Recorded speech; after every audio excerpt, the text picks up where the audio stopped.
Hey, Hawkeye fans, Chad Leistikow at the Rose Bowl, Des Moines Register, Tyler Tachman, Des Moines Register. We're talking about Iowa's 20-17 loss at UCLA. Tyler, I picked 24-20 Iowa with a rally behind Brendan Sullivan, but the problem was Iowa had its fifth string quarterback in the game. And for the third straight road game, Tyler, they give up 400 yards of offense to the other team, including 200 plus rushing and 200 plus passing. That happened against Ohio State, Michigan State, and now UCLA. I don't put this on the quarterback. I put it on the defense. Yeah, it felt reminiscent of that Michigan State game where, I mean, the tackling, it wasn't good enough. It's not common you see that out of an Iowa defense, but you're thinking maybe Iowa kind of has turned the corner in the last two games against Northwestern and Wisconsin. The defense played well, the offense played really well, and but I think this just kind of brought back to earth of that this is just a really inconsistent football team that can look really good at times and also really bad at times. I mean, they started the game leading 10-0, were in control. It seemed like they really could have run away with it and made it a dominant performance, and then 17 points unanswered by UCLA to take the lead. And the defense, it was the second half was better than the first half, but UCLA entered the game averaging just about 74 yards rushing per game, and they had 211 against Iowa. It was just a really bad tackling performance. Again, it's been too common of a theme for now two of the last four games that's been the case, and it's been on the road. They have not been able to figure it out on the road. They're 1-3 now. Their one win comes against Minnesota, and other than that, it's just been some poor performances. This is the craziest stat of all. Last two games, 21 opponent drives, one punt out of 21 opponent drives. Like, yes, there's been a couple turnovers in there. There's been a bunch of field goals, 6 by Michigan State, 2 today by UCLA, and then a missed field goal today as well. But that's unbelievable. They only forced one punt. They could not get off the field. 9 of 14 on third downs for UCLA. Iowa was one of the better third down defenses in the country. It just seemed like time and time again they converted third and long, and Kirk Ferentz said after the game it's a team loss, and it was. I mean, there was a lot. I mean, they couldn't run the ball on offense either. Give credit to UCLA's run defense on Caleb Johnson, season low 49 yards, but man, when you can't tackle, you can't get off the field. That was the common theme, really, when we talked to Deontay Craig, Nick Jackson, and Kirk Ferentz. It was just, broken record here, but team loss, yes, but still, the defense has got to get off the field. The offense only ran 46 plays. Yeah, I mean, and I was a program that it thrives off of making the makeable plays, right? Like letting the other team make mistakes. I was not is not going to make those type of self-inflicted mistakes. And I think that's been part of the frustration in the Iowa State game, the Michigan State game, and now against UCLA, that Iowa is just not making the makeables. Like the simple stuff is not going right, fundamental stuff. And part of that was the turnover issue. I mean, I don't peg this all on the quarterback play, but Brendan Sullivan, just after what was a successful first career start at Iowa, he didn't look quite right. I don't know if I'd call it the yips or anything like that, but he looked shaky. I mean, he turned the ball over 3 times. One of them was a fumble, 2 interceptions. He was obviously banged up, took some hard hits, but and he started the game off really well. He had that long pass to Jacob Gill. It looked like all was going well, and he just did not look comfortable. And then you turn to Jackson Stratton, and to his credit, I thought in a really tough situation he played well. But really, it was that's a difficult ask for a guy like that to come in and try to lead a game-winning drive. I think he provided just about as much as you could have asked, but there's just not a whole lot more you could do. Yeah, I mean it's another game, and I'm going to write a little bit more about this in my column yet to be written. I'll do that at the hotel room, but just another indictment of the quarterback position. Just to get into this position again, I wrote in my lead and my thoughts, like, it felt like last year again, where they in the fourth quarter it just felt like you had to have the defense come through if you had any chance to win this game. I was thinking they needed like one of those fumble sixes or a pick six or a Legion punt return, but they couldn't even get off the field. So when you're just down to like scraps at quarterback, nothing against Jackson Stratton, who actually I thought played he played okay. He had a nice scramble actually that extended that one drive into the Stevens field goal that was wiped out by the personal foul that turned into the gunslinging touch or a pass to Gill down to the one, and Moulton punches it in. And anyway, it was just I thought he did actually pretty well, and he was a pretty good interview afterwards. So the Register has now talked to him twice. Yes. Yeah. And for the 6 career passes that he's thrown, but yeah, he did fine. But it's just like you're really down to your 5th string walk on, and last year you were down to the guy that transferred, but from Wisconsin. I mean, man, injuries are bad luck, but still, you got to have more than that at quarterback. So it was a program loss. Let's put it that way. And I think we talked about, after the Michigan State loss, like Big Ten title is off the table, college football playoff appearance is off the table. Now it's just like what is left to salvage at this point? Because at this rate, they're probably headed toward a 7-win season. Like, you feel like they're probably gonna split the next 2, possibly. That's what I would guess at this point. But like, just the expectations that you had about this team with all the guys that came back, particularly on defense, like and I know Jay Higgins left the game with the injury, but like, the defense just hasn't been even close to what we expected. Like, it just hasn't got there on a consistent basis. And as a team in general, like, Iowa was viewed as a potential dark horse to make the college football playoff, and now you're looking at them going to, maybe being a 7-win regular season team. And it's like, if you compare what Iowa's had available this season to last season was a 10-win team. And you think about this season having a much better and healthier roster, and they've done less with more. They did more with less last season. And it's just, I'm just not sure. I'm not sure if this season is salvageable at this point in terms of like something you can feel good about moving forward, because there's just not a whole lot to cling on to at this point. Yeah, I think now you kind of can classify this season as a disappointment. I think if they had kind of run the table, bounced back, I think they could have, felt good about 9-3. But to be 6-4 at this point in the season and not even feel good about these last 2 games against Maryland and Nebraska, I think it has been a disappointment, even if they hit the 8-win mark. So that's disappointing. And then let's talk about the quarterback situation going forward. Kirk said in the postgame, Cade McNamara did do some exertion late in the week. That was his phrasing. Said Sullivan had a sprained ankle, so that's what obviously must be a bad sprained ankle. He was hobbling around pretty good out there. Went into the medical tent for a little bit. Looked like Jackson Stratton was going to come into the game. Then Sullivan races out of the tent to come out there and then ends up throwing a pick. So they might have been better off with Stratton.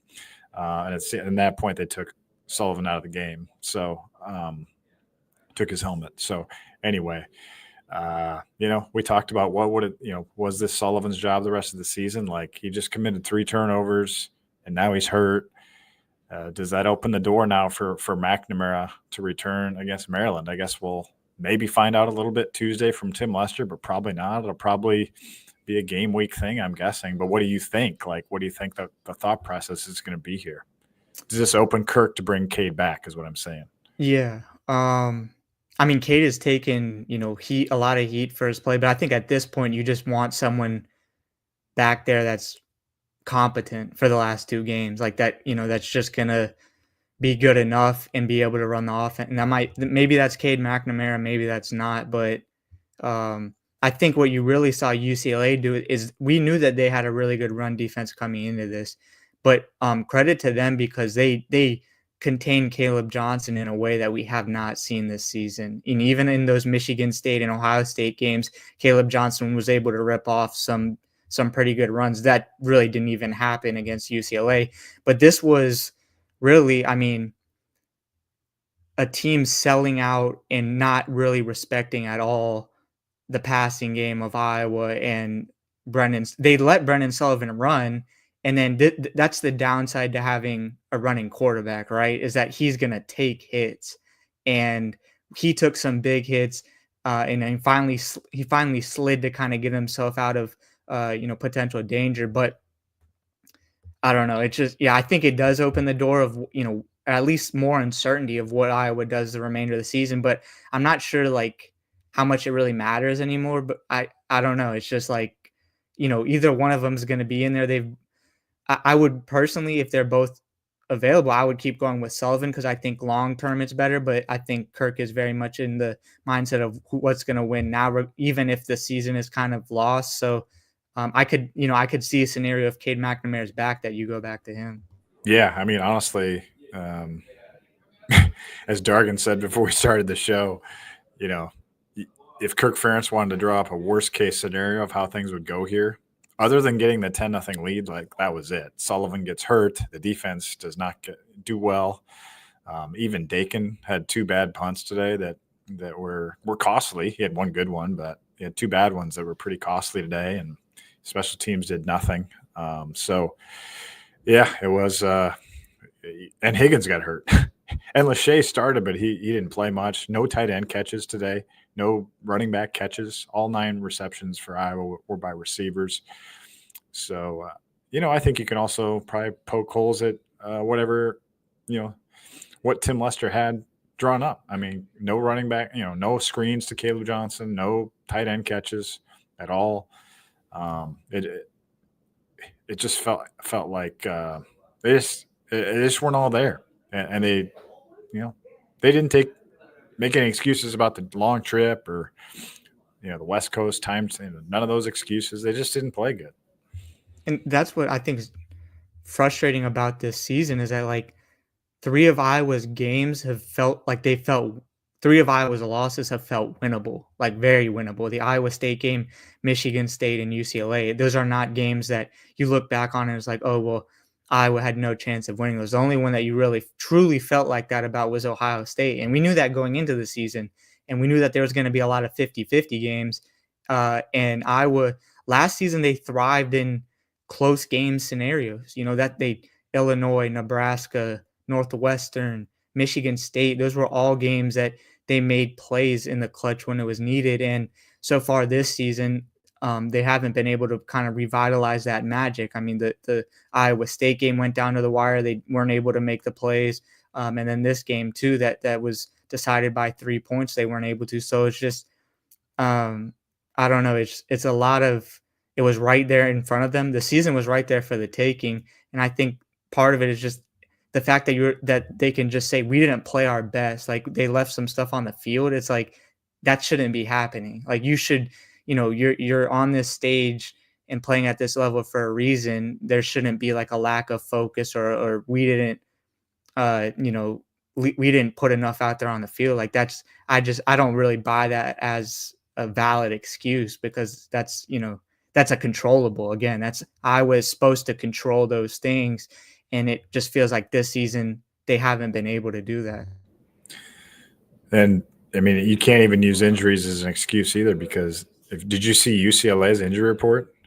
I mean, it was the longest one I've ever seen in my life. It's like a book. I mean, I was surprised they still had a team.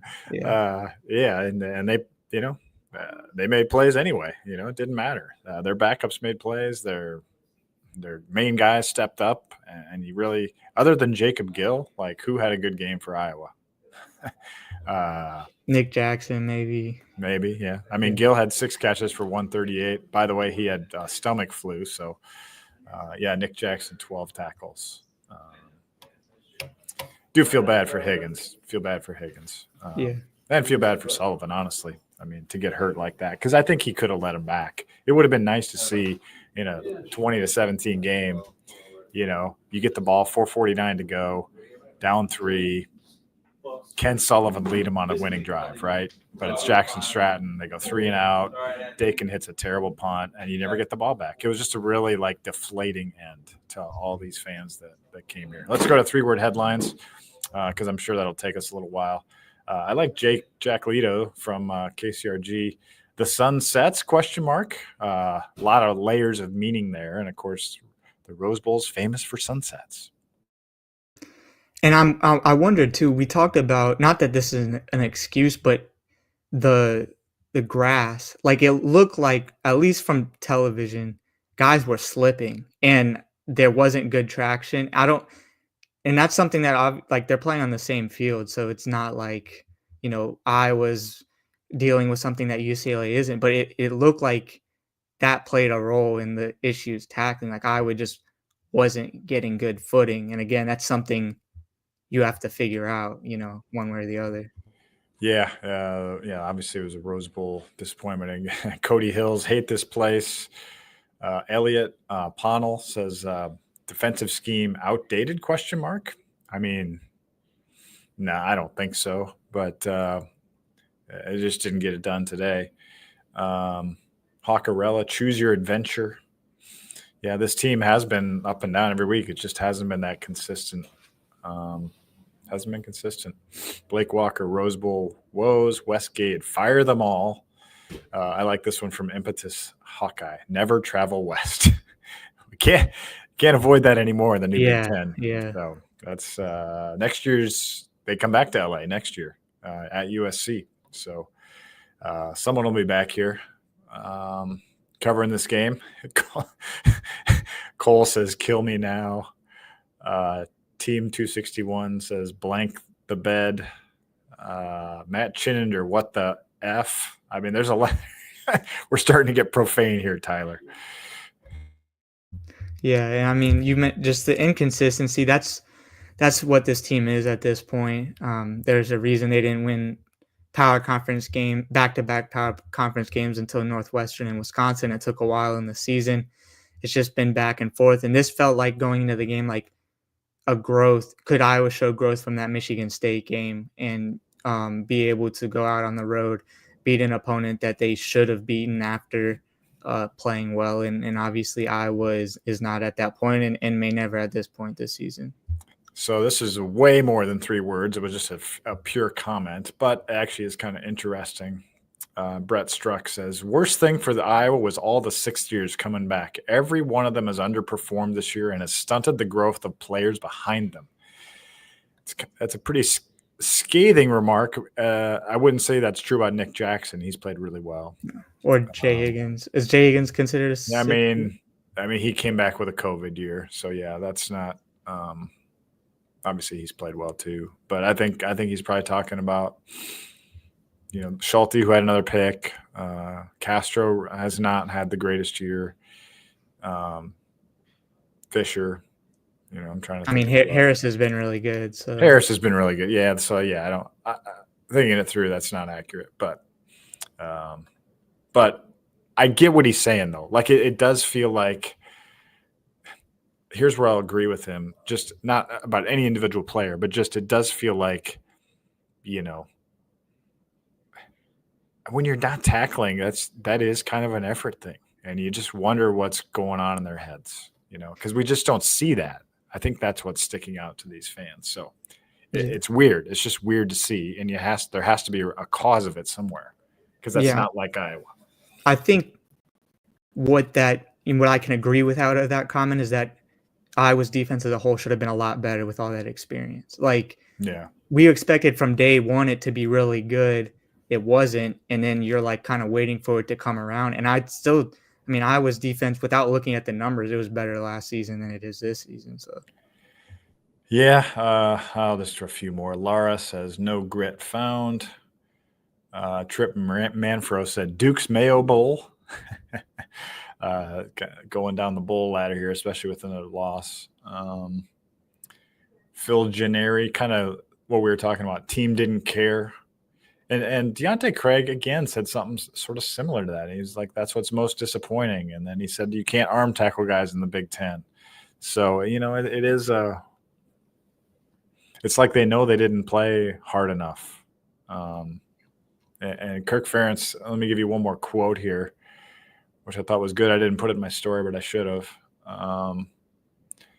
Where is it?